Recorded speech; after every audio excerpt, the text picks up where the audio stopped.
Hello all, welcome to my new YouTube channel learn and fun with Neha.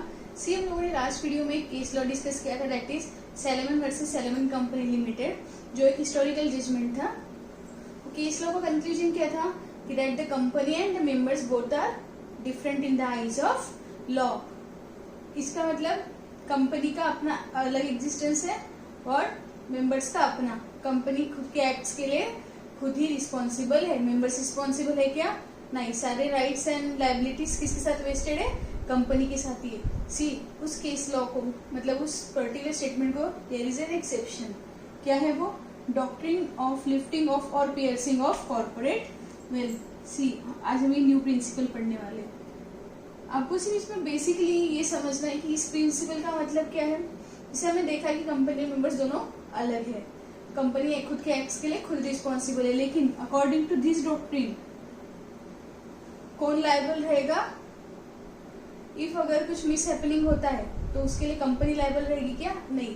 जो actual में पीछे person उसके काम में जो भी रिस्पॉन्सिबल पर्सन है, that person will be liable. इस केस में इस डॉक्ट्रिन के according company will not be regarded. Company को फोकस किया जाएगा क्या? नहीं, बल्कि उसके पीछे छुपे या फिर जो भी उस पर्टिकुलर चीज के लिए रिस्पॉन्सिबल है, they will be responsible, they will be liable.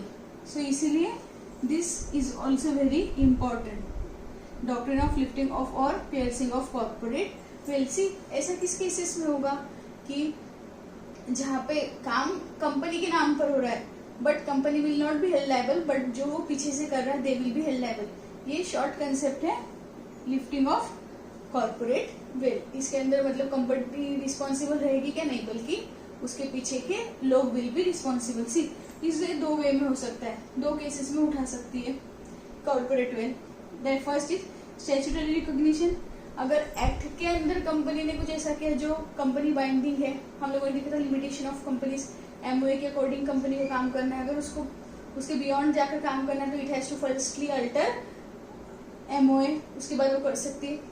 अगर जो कंपनी की लिमिटेशंस है, अगर कंपनी उसके बियॉन्ड जाकर या कंपनी में कुछ फ्रॉडुलेंट एक्टिविटीज होती है, उस केस में कौन रिस्पॉन्सिबल रहेगा? The person behind that particular act. Company will not be responsible. और एक सेकंड है जुडिशियल। कोर्ट कब उस पर्सन को लायबल डिक्लेयर करेगा instead of company? In cases में, अगर इसमें कोई भी केस होता है, जो पर्सन है behind the company they will be held liable. See in Companies Act we have some examples like section 7 subsection 7। अगर जब कंपनी इनकॉर्पोरेट होती है, फॉर एग्जांपल मिस्टर ए ने पब्लिक कंपनी फॉर्म की, हम लोगों ने देखा था 7 मेंबर्स रिक्वायर्ड है और 3 डायरेक्टर्स, तो उसने प्राइवेट लोगों को, उनकी पहचान वालों को मिलके उसने कंपनी क्या कर ली? फॉर्म कर ली। बट जब उसने कंपनी फॉर्म की तो अब वो पब्लिक से पैसा एक्सेप्ट कर सकता था, पब्लिक से पैसा इन्वाइट कर सकता था, तब उसने रॉन्ग इन्फॉर्मेशन दी, फॉल्स इन्फॉर्मेशन दी। उस केस में कंपनी लायबल रहेगी क्या? बिकॉज उस स्टेटमेंट पे ट्रस्ट रखकर लोगों ने उस कंपनी में इन्वेस्ट किया है। तो अगर ऐसा कोई फ्रॉडुलेंट स्टेटमेंट या गलत information at the time of incorporation दी जाती है तो उस केस में कंपनी रिस्पॉन्सिबल रहेगी क्या? नहीं। उस केस में प्रोमोटर्स और जो पर्सन जिसने रॉन्ग इन्फॉर्मेशन दी है they will be held responsible. Then company का नाम आप फ्रॉडुलेंट वे में या किसी के साथ फ्रॉड करने के लिए आप अपना कंपनी का जो नाम है रजिस्टर ऑफ कंपनीज में से निकालना चाहते हो। जिस तरीके से आपका अटेंडेंस रजिस्टर होता था स्कूल टाइम में, उसी तरह सारी कंपनीज का रिकॉर्ड एक रजिस्टर में मेंटेन किया जाता है, जिसको रजिस्टर ऑफ कंपनीज बोलते हैं। जब कंपनी का पूरा एग्जिस्टेंस खत्म हो जाता है, उसके बाद में वो कंपनी का नाम उस रजिस्टर में से हट जाता है। That record is maintain with registrar. तो अगर आप गलत काम करने के लिए या फिर किसी के साथ फ्रॉड करने के लिए अगर आपको कंपनी का नाम जबरदस्ती उस रजिस्टर में से निकालना चाहते हो, उस केस में थर्ड केस क्या है? और अगर कंपनी आप फ्रॉडुलेंट तरीके से या आपने कुछ फ्रॉडुलेंट वर्क किया है जो आप कर चुके हो, अब इसलिए आपको फटफट कंपनी क्लोज करनी है, आपने कंपनी के नाम पर वो काम किया, तो उस केस में भी जो इस पर्सन ने फ्रॉडुलेंट एक्ट किया है या फिर गलत चीज की है, that person will be held liable. See public interest कहीं पर भी अफेक्ट नहीं होना चाहिए। जहाँ जहाँ पे पब्लिक इंटरेस्ट अफेक्ट होगा या कोई भी फ्रॉडुलेंट एक्टिविटी होगी उस केस में कंपनी रिस्पॉन्सिबल रहेगी क्या? नहीं, उस केस में the person who are actually responsible, जिनकी वजह से वो चीज हुई है, they will be held liable. ठीक है, ये तो हो गया स्टैट्यूटरी रिकग्निशन के according. Now judicial interpretation. See, अगर कंपनी में अगर कोई पर्सन फ्रॉड और इम्प्रॉपर कंडक्ट होता है कंपनी के अंदर, तो जो पर्सन ही करता है या जिस इंटेंशन से किए गए जो पर्सन करता है वो क्या रहता है? रिस्पॉन्सिबल रहता है। Suppose for example mister A ने मिस्टर बी को प्रॉपर्टी सेल करी, ठीक है, बट उनकी लीगल फॉर्मेलिटीज पेंडिंग थी। अब ए का माइंड डाइवर्ट हो गया कि नहीं, मैं बी को सेल नहीं करता, मैं एक काम करता हूँ, मैं जल्दी से एक कंपनी फॉर्म कर लेता, अपनी खुद की प्राइवेट कंपनी। उसने एक कंपनी फॉर्म कर ली ABC लिमिटेड अपने एक फ्रेंड के साथ मिलकर, और उसने क्या किया, वो कंपनी को वो प्रॉपर्टी क्या कर दी? सेल कर दी, ताकि बी अगर केस फाइल भी करे तो स्पेसिफिक परफॉर्मेंस कर सके क्या? नहीं। बट इस केस में कोर्ट ने उसका कंटेंशन रिजेक्ट किया, क्योंकि ये फ्रॉडुलेंट तरीके से ए को बी को ना देना पड़े, इसलिए उसने वो कंपनी फॉर्म की थी। तो उसका इंटेंशन मालाफाइड था, जस्टिफाइड था क्या? नहीं। इसलिए अगर कंपनी के बिहाइंड में, कंपनी के नेम पर अगर कोई फ्रॉड और इम्प्रॉपर कंडक्ट होता है, तो फिर उस केस में वो मिस्टर ए लायबल रहेगा। तो अभी कोर्ट ने क्या डिसीजन दिया कि Mr A and ABC are one and same, इसीलिए वो प्रॉपर्टी किसको जाएगी? बी को। इस केस में किसके फेवर में डिसीजन लगा? बी के। देन अगर आपने कंपनी सिर्फ अपने नाम के लिए बनाई है, बस आपकी वो एजेंट बोलकर काम कर रही है, कंपनी का खुद का कोई अलग से एग्जिस्टेंस नहीं है, वो बस मेयरली मिस्टर ए के लिए ही काम कर रही है पर्टिकुलरली, उस केस में भी क्या होगा?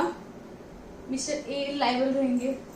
और अगर वो कंपनी मिस्टर ए के लिए काम भी करती है और अगर उसमें भी वो फ्रॉडुलेंट काम करती है which is against public policy, तो उस केस में मिस्टर ए लायबल रहेगा। देन अभी मैंने बताया, जब भी पब्लिक की बात आएगी और उनका इंटरेस्ट की बात आएगी, अगर उसके साथ में कोई भी गड़बड़ है, तब क्या करेगी?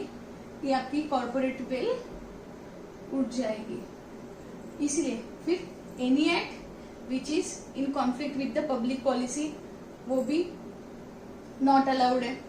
देन अगर आप टैक्स इवेजन के लिए ही कंपनी का यूज कर रहे हो, तो अगेन कंपनी लायबल है क्या? नहीं, जो पर्सन उसके पीछे है वो लायबल है। सपोज मिस्टर ए के पास में काफी कंपनीज के शेयर थे, उसको उसकी इनकम अच्छी खासी थी, फिर अब उसने सोचा कि यार मेरे अकेले के पास में इतनी इनकम आएंगी, मुझे टैक्स वगैरह का टैक्स बर्डन आ जाएगा, तो फिर उसने सोचा मैं एक काम करता हूँ, मैं 4 कंपनीज बनाता हूँ, मैं जो अपने शेयर से वो 4 कंपनीज के पास में रख देता हूँ। फिर वो 4 कंपनीज को फिर जो इनकम आएगी डिविडेंड की और इंटरेस्ट की, वो रिस्पेक्टिव कंपनीज के अकाउंट में क्रेडिट होगी, और वो कंपनीज क्या करेगी? मिस्टर ए के नाम पे लोन दिखा के उसको वो अमाउंट ट्रांसफर कर देगी। तो इसमें जो ए का इंटेंशन था वो क्लियर था क्या? नहीं, इट वॉज मालाफाइड, उसका इंटेंशन प्योर नहीं था। इस केस में भी क्या होगी? Lifting of piercing of corporate veil, अगर आपका पर्पस टैक्स से बचना है या टैक्स चोरी है तो। Then avoidance of welfare legislation. See, अगर आप जो वर्कमैन ड्यूज है, लाइक कंपनी को एग्जाम्पल, कंपनी का ग्रॉस प्रॉफिट ज्यादा था, उस अकॉर्डिंगली कंपनी को बोनस देना होता है, फिर अपने कंपनी ने क्या किया, अपना जो प्रॉफिट था ग्रॉस प्रॉफिट, उसको क्या कर दिया? डाइवर्ट कर दिया किसी और फॉर्म में या किसी और एंटिटी को। तो इसलिए उनको जो बोनस है उसके ऊपर वर्कमैन ड्यू के साथ में क्या हुआ? अफेक्ट हुआ उस चीज का। तो फिर अगर आप ऐसा कोई काम करते हो जिससे वर्कमैन्स या सोशल वेलफेयर में अगर उसका इफेक्ट नेगेटिव जाता है, तो उस केस में भी क्या रहेगा? डॉक्ट्रिन ऑफ लिफ्टिंग और पियर्सिंग ऑफ कॉर्पोरेट वेल। या फिर अगर कंपनी की कोई भी एक्टिविटी है जस्ट अनजस्ट एंड इनइक्विटेबल है, तो भी उस केस में क्या होगा? Doctrine of lifting of corporate piercing of corporate veil होगा। ठीक है, आपको बेसिकली जो कंसेप्ट है इसका सिर्फ एक ही इंटेंशन है कि अगर कंपनी में गलत काम होगा, तो वो जो गलत काम कर रहा है वो पर्सन, वो सिर्फ इस ग्राउंड पे नहीं बच सकता कि company is different from me, I am company is responsible for its own acts. Company से इस स्टेटमेंट से वो स्केप कर सकता है क्या? नहीं। इन सब केसेस अगर ऐसा कुछ होता है तो फिर कोर्ट या जुडिशियल अथॉरिटी किसको पकड़ेगी? The person behind that particular activity. उस केस में कंपनी लायबल रहेगी क्या? नहीं लायबल रहेगी। आई होप आपको ये कंसेप्ट समझ में आई। Do like, subscribe my channel. Thank you.